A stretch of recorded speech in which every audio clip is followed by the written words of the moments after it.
Hello and welcome. The goal of this podcast is to get listeners connected with others in the sports industry because they say it's all about who you know, and now you know us. Hi, hello and welcome everybody. This is your host, Connor Shank, and today you're listening to the Constant Sports Podcast, the show that is committed to connecting you to other sports industry professionals. And today we have Kevin Kane joining us. Thanks for joining us today, Kevin. Of course. Thank you so much for having me. Really excited for this. Yeah, we're looking forward to it. And for the listeners and viewers, this is our first international candidate kind of coming onto the podcast. So we're excited to touch down across the pond and maybe see what it's like over there in the sports business world. So for the listeners and viewers, Kevin is the Senior Director of Client Strategy at 𝗦𝘂𝗶𝘃𝗶. He's done a number of consulting, valuation, naming rights, jerseys, multimedia rights, social media. I mean, he's all over it. He's was named Front Office Sports Rising 25 list, young individuals, and he's done it all kind of in the space. And we're looking forward to listening a little bit more on kind of how, Kevin, how you built kind of this career trajectory that you were on, and learn a little bit more about sponsorships, valuation, and that whole space. So yeah, we're looking forward to Yeah, this. I'm looking forward to letting everyone down after that glowing preview of who I am. Oh no, So hey, yeah, yeah, I'm you've earned excited. it. No, yeah, I let's appreciate it. of course, of course. Well, I guess let's just kind of dive in, and we'll just start, Sure. with kind of where the money's made here. And so you're with 𝗦𝘂𝗶𝘃. Run us through kind of what 𝗦𝘂𝗶𝘃 is, what role they play in the sports industry. Yeah, absolutely. So I've been with 𝗦𝘂𝗶𝘃 kind of a lifer, if you can be at my age, but I started interning with 𝗦𝘂𝗶𝘃 in 2015. And I did one other intern stint at the Columbus Crew, but then I've been full-time at 𝗦𝘂𝗶𝘃 since 2017. So really been here for kind of 7 to 9 years, which is crazy to me. But obviously loving it, or else that wouldn't be the case. But 𝗦𝘂𝗶𝗃 is a sports consulting agency. So we kind of coin ourselves as the McKinsey, BCG Bain of sports. So we're the consultants specialized in sports, and everything we do is, data backed. Everything is, very heavily rooted in data and insights. And, we either go and get the data ourselves with primary research, or have the best in class, services to get us to where executives need to find the best answers for their problems. So I guess a little bit to summarize it, we kind of are the puppets behind the scene, the puppet masters behind the scenes, helping executives make huge decisions, whether it's, helping different universities change conferences in this ever-changing landscape, or helping, a brand get their first 8-figure, 9-figure deal in sports, or, helping teams really optimize their revenue strategy, whether that's sponsorship, ticketing, multimedia rights, things like that. Perfect. Yeah, and it's 𝗦𝘂𝗶𝘃. You and the team kind of have your hands on a lot of different cookie jars. It sounds like, from the ticket sales, the consulting, the sponsorship, and evaluations and things like that. And then so leading into, I guess, a career in consulting and evaluation, did you ever see yourself kind of going down this path? Like you mentioned, you were with the Columbus Crew, and I'm assuming that wasn't like a consulting valuation spot, but did you see yourself, envision yourself where you're at now? No, I mean, not at all. And I bet that's a similar, you know, thing that you're seeing on this podcast, Uh-huh. is nobody really knew where they were going to go. Yep. And then they one day found themselves in a place that they were happy with. And so, no, in college, I was a marketing major in the business school. At one point, had all the paperwork ready to change my major into psychology. All And right. so I was definitely not going to be in sports there. Um, but then, was trying to get a summer internship and stumbled upon 𝗦𝘂𝗶𝘃. And the first day is the first time I ever heard the word sponsorship valuation put together. Didn't even really know what valuation meant. I mean, I had an idea. Yeah. Um, and they showed me this giant spreadsheet, and I was like, this is a little overwhelming. But the more I got to know it, and really the people is what kept me around. And our leadership is fantastic. My team, would bend over backwards to make sure everyone could get a dream project, or make sure that we can all look like superstars in our own rights. And so, it started with sponsorship valuation. I now have done, I don't know, 50 to 75 of those. Yeah. Across various different sizes, scales, and reasons. And now it's kind of transformed into more the consulting side. And when I started, I didn't see Navigate's progression going towards Mm. being that sports consultant either. It was a pretty crowded space in the agency world. But I'm really happy we did. We've had fantastic leadership to kind of see the big picture, see the 10-year plan. So I'm just, along for the ride, holding on as best I can. No, yeah, no, riding the wave. It's perfect spot to be in. You mentioned you've been kind of with Navigate, obviously as an intern, and worked your way up. You mentioned 7 to, I guess, 9 years it was. How have you seen, since you kind of first started, how have you seen the industry, kind of a broad question, industry, but how have you seen it evolve or different things transpire or take place? Yeah, I mean, there's a lot of things that come to my mind as you talk about that. First and foremost, I think in the sponsorship world, everyone's had to get a lot smarter Mm. really quickly, for a number of reasons. One, when I started more in like 2015, we were just, you know, to the point where social media ads, Google ads were getting really, really uh, good at being able to track, Mm. ROI, and being able to track how many people get in for what price, and things like that. And so people could get really targeted with marketing, Mm. and sponsorship was at a place where it's like, well, the halo effect. Like you got to be with your local team. Like, well, how would you not do that? We Yeah. have tickets for you. And brands have been really quick to say, we have other ways to do this. Yep. It doesn't have to be in sponsorship. You guys need to prove ROI, which is, a really good place to be at with Navigate, because we have come at it for so many years in so many different angles, being able to do like a survey before a partner is announced, and then a year afterwards, and track purchase intent, Mm. awareness, things like that, to prove, you know, before this naming rights came on, people at this team didn't really know about your brand, and now 30% of them have an intent to purchase in the next 6 months, things like that. And then, as well as more of the valuing the package and the marketing and media exposure of any certain deal. It's kind of like approaching it from two ways. So I guess, to go back, I think brands have made the sponsorship space a lot smarter. Mm. And there's just a lot less of that kind of top level. Our CEO is really close with the CMO at Yeah. this brand, so things are just going to work out. Yeah, you really need to have a really pointed and purposeful strategy, to make sure that this partner's having an impact on the community.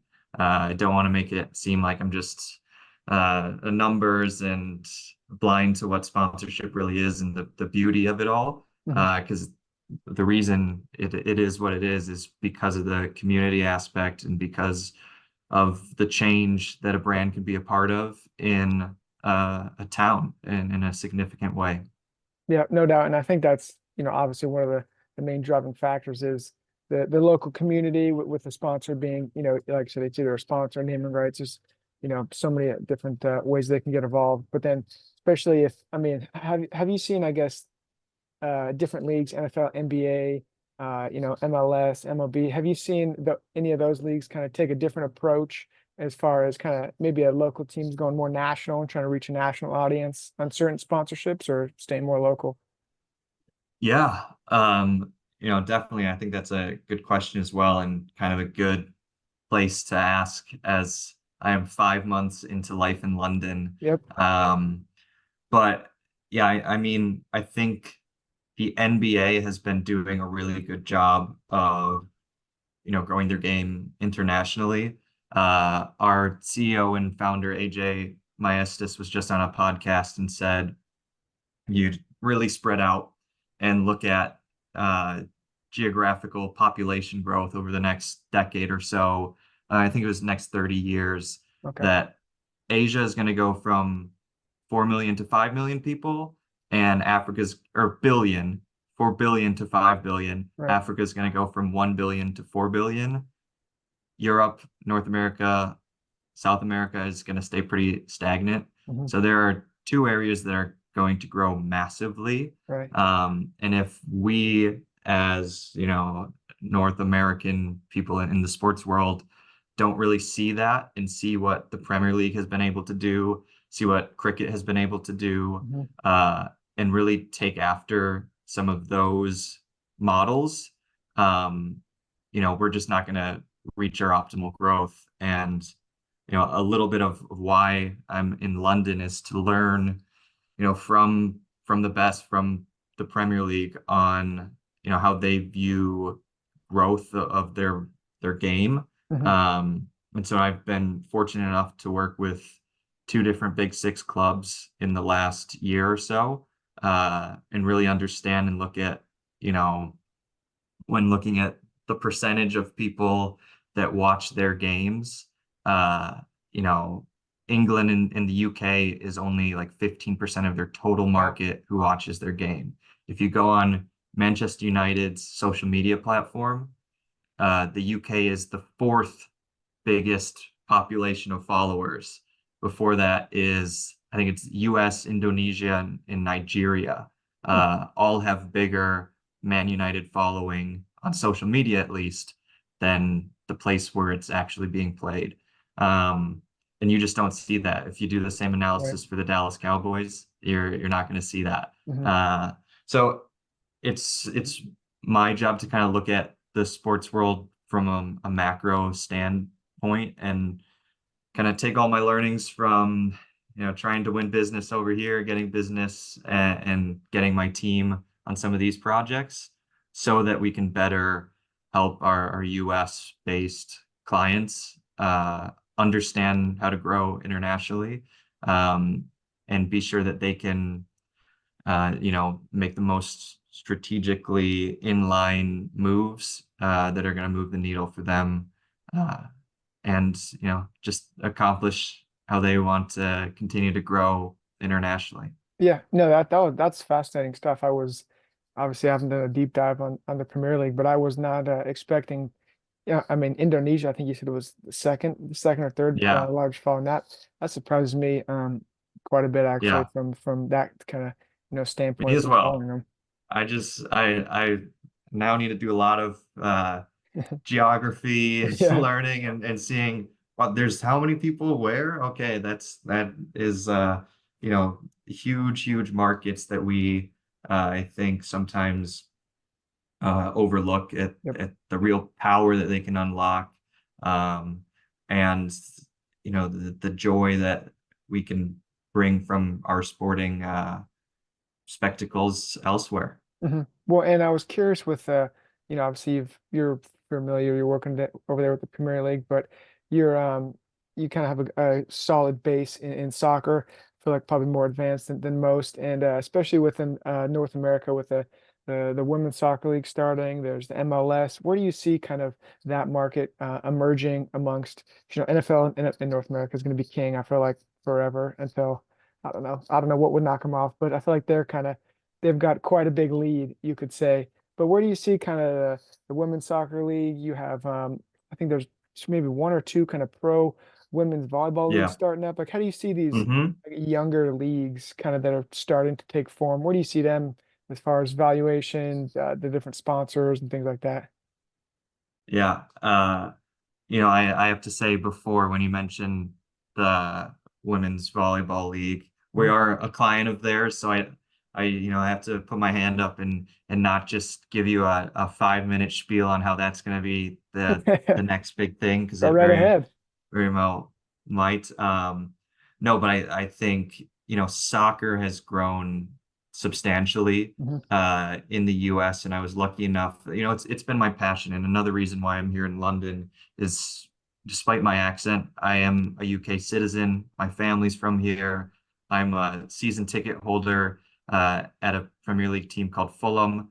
They've been, my identity for my entire life. If you talk to any of my friends, they're like, he just doesn't shut up about Fulham. And so now I'm finally here.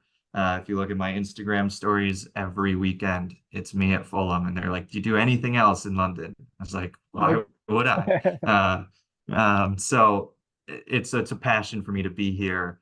But my background in sports, as I said, since 2015 has really been soccer specific.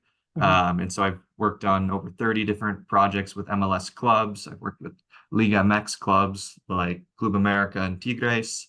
And, soccer's, I've been really lucky to be at an organization where we're just kind of in the sweet spot for the services we have and the services they need.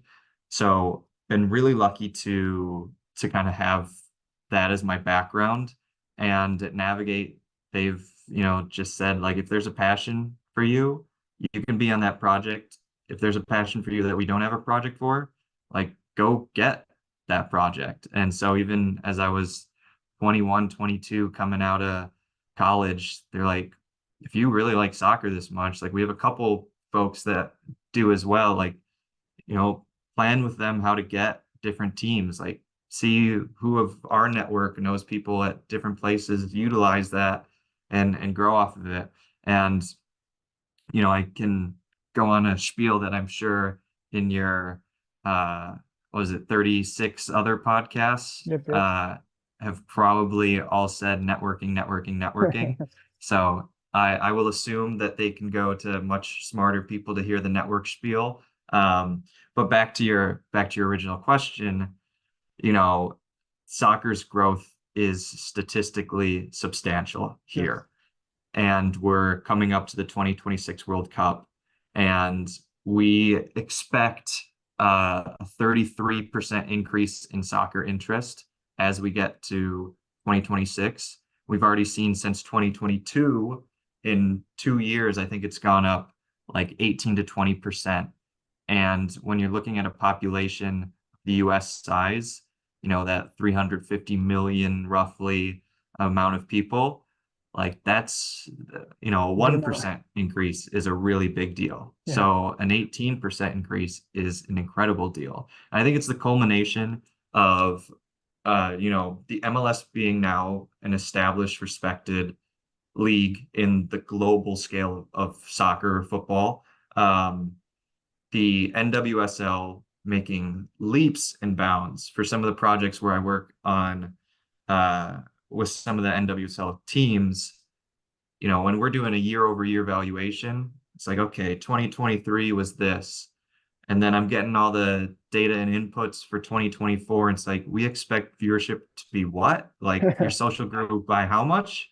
And it's honestly, it's compounding. It's like so rapid Yeah. on the NWSL part. I mean, their new media rights deal was 40 times more than their previous deal. And the records for attendance, the record for jersey revenue, things like that are just going up like crazy. We're seeing really good growth on the MLS side as well.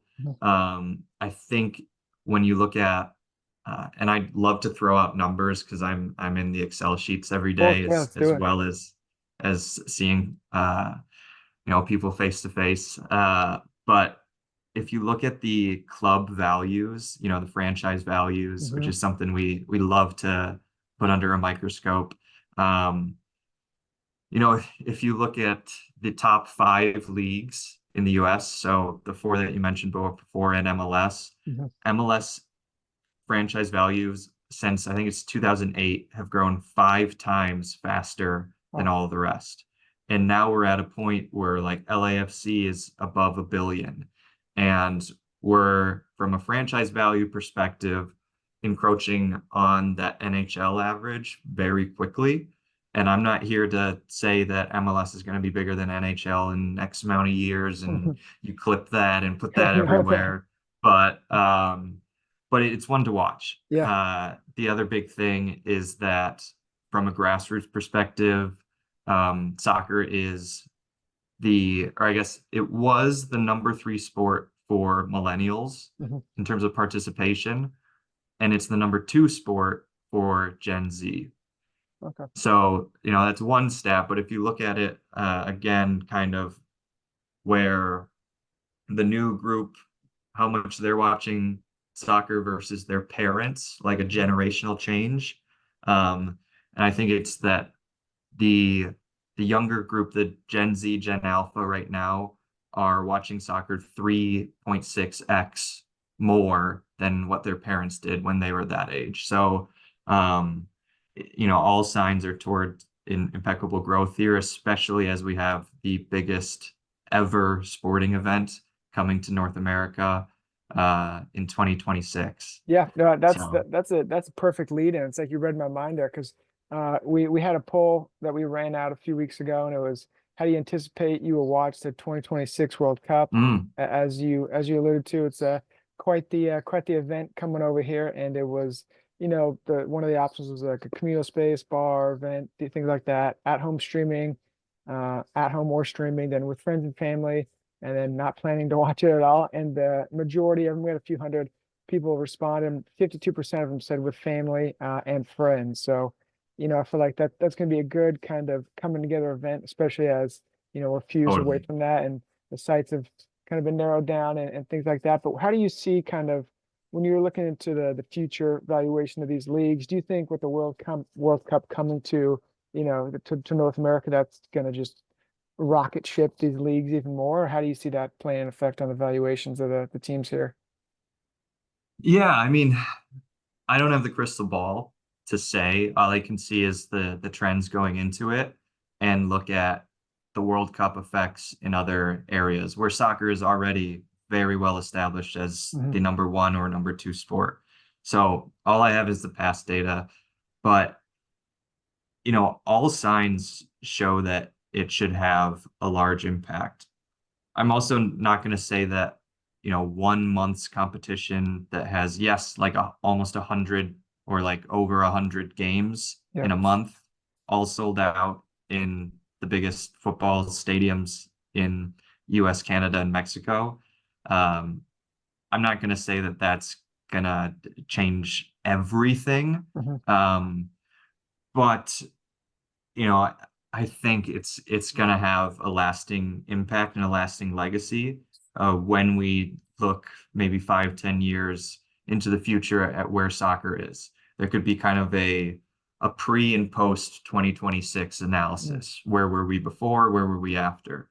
And if you go back to 1994 when the US last had the World Cup, Yep. you know, after that games was when MLS started as a league. Yep. So before those games, we had a few fragmented leagues as professional soccer, and there really wasn't a place for people to go watch their local team in a substantial way. Mhm. Um, and now, like from 94 to right now, we have an extremely Right. cemented league that is growing incredibly and attracting pretty good talent. I don't want to be a Messi guy, but That the helps. the data doesn't lie, and the things that he's been able to do for MLS is incredible. Um, but yeah, it's hard for me to say a specific of what this is going to lead to. Um, but it's gonna open, I think, a lot of people's eyes to just how global this sport really is and how important it is for so many different communities around the world and for you know, just the scale of it, I think is going to be a little bit more eye-opening. And, you know, I'm so excited for the amount of those montage videos of like at giant bars or parks or things like that. I mean, it's going to be everywhere. You Yeah. will not be able to live in a major city and not know that the World Cup is going on. And so it's going to be everywhere. It's exactly the type of experience that people are looking for. We're like, you know, it's an amazing time to get together with folks.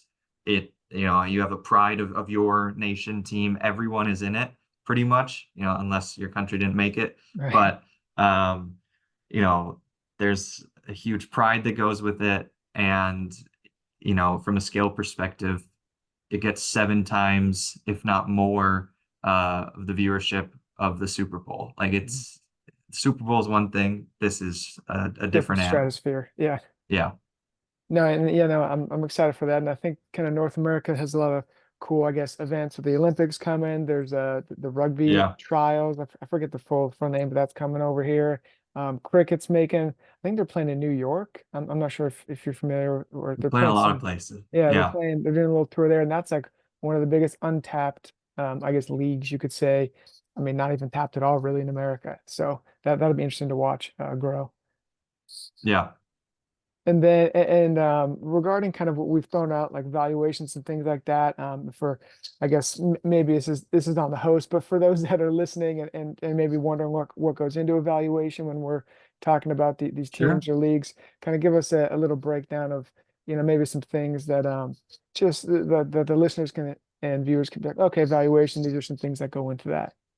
Got it. Got it. Yeah. So I'll back up a bit of like, okay, what is evaluation? Why do I need evaluation? Yep. And it's pretty basic in the sense that, okay, team is trying to sell a jersey patch, let's Mhm. say.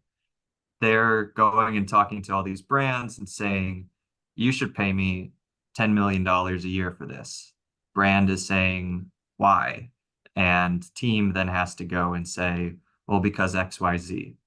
And so team will hire a company like Navigate, and or there's a lot of different valuation companies. Valuation is kind of one part that we do, but Mhm. it's been a little bit more of my bread and butter compared to some of the other folks at Navigate. So Navigate does a lot of things, but I guess I, you know, help more with the valuation side of things. So team hires Navigate to look at, okay, this jersey patch, what is it worth? You know, we've been saying 10, but like, can you help us get Get some there. some Yeah. understanding of that? So the same way a real estate appraiser would go into a house and look at all the elements, look at market factors, look at you know, what comprises of this house. We go into a package of the jersey patch. So with the jersey patch, you also get LED times, you get signs here, you get to be the title sponsor for their community fun run and all sorts of things. And you get promotions, and then you get commercials with the team, and you get all these different aspects of it. So Navigate will look at that kind of on an asset by asset level, and just try and understand, okay, how many people see each of these assets? And then we take it through, you know, what's called CPMs, or the cost per thousand Yep. of these industry rates. That is, you know, specific to what Navigate knows is the industry right now is paying, you know, $5 per thousand impressions for a social media post that, you know, the brand gets to do the voiceover and has their logo all over it. Mhm. So it's an example and not an actual figure, but we will then go in and see, okay, for every asset, how many people are seeing it? What's the cost per thousand? And then a number of discounting factors to make sure it gets right to fair market value. And so the summation of all of those assets and the values is what makes up a valuation. And we'll come back to the team and say, either good news, it's 11.2 million, And that's what a fair market, that's what the brand should be paying for it. And we're able to say that that is fair market because in our 17-year history, when we do a valuation, we are within, plus or minus 5% of what it actually sells for. And so that's credibility in itself. If we're able to say it's 11.2, we've done hundreds of these and we're within 5% usually. So it's 11.2. Yeah, we know that the number is 11.2. Yeah, no, that speaks kind of volumes to the team and everyone over at Navigate and kind of the spot that you and your team have put yourself in regarding, the valuations and things. So that's good to hear. And obviously, going forward, as we wrap up here, as you kind of, go through your day to day, are there certain, you mentioned you're in Excel, are there certain kind of skills or books or things like that, mediums, websites that you stay up to date on regarding those types of things? Yeah, definitely. I'm a LinkedIn warrior, so I'm always on there trying to find different touch points to get back with people that I've done previous work with, or just see how the market is continuing to grow in the sponsorship space, and really just the sporting industry as a whole. I'm always looking at Sports Business Journal, Front Office Sports. On the more international side, there's Sport Business, one word, is one where I get a lot of my international kind of headlines, as well as Global Data is really good at that. So I just try and stay up to date on, North America, Europe, and then the rest of the world as well. And so I do that. You said books. How to Win Friends and Influence Others is like, a staple of just, if you can get those practices down, it's nothing groundbreaking, but some of those principles are really, really helpful. I do a lot in behavioral economics as well, which kind of ties back to when I started to say I really wanted to get into psychology. It was nice to get a full circle moment there. And so as I'm trying to grow, Navigate in Europe, in London, and UK, my approach to a certain extent is, okay, I'm going to reach out to Liverpool. You don't know me. That's okay. You get 100 of these emails a day. Can I come in and can I do a free 30-minute, class to your sponsorship team, to your sellers, etc., on how to apply behavioral economics principles in sponsorship sales? And they look at that and I was like, I'll send you the deck. Here's what I would go through. And they're like, okay, Sure. Why not? And that's a real case. And so I've done that with Liverpool and Spurs and my beloved Fulham and a handful of other, capacities in soccer and outside of soccer. So, being a value add whenever you can is huge. I definitely try and go into all of these in very humble mindset.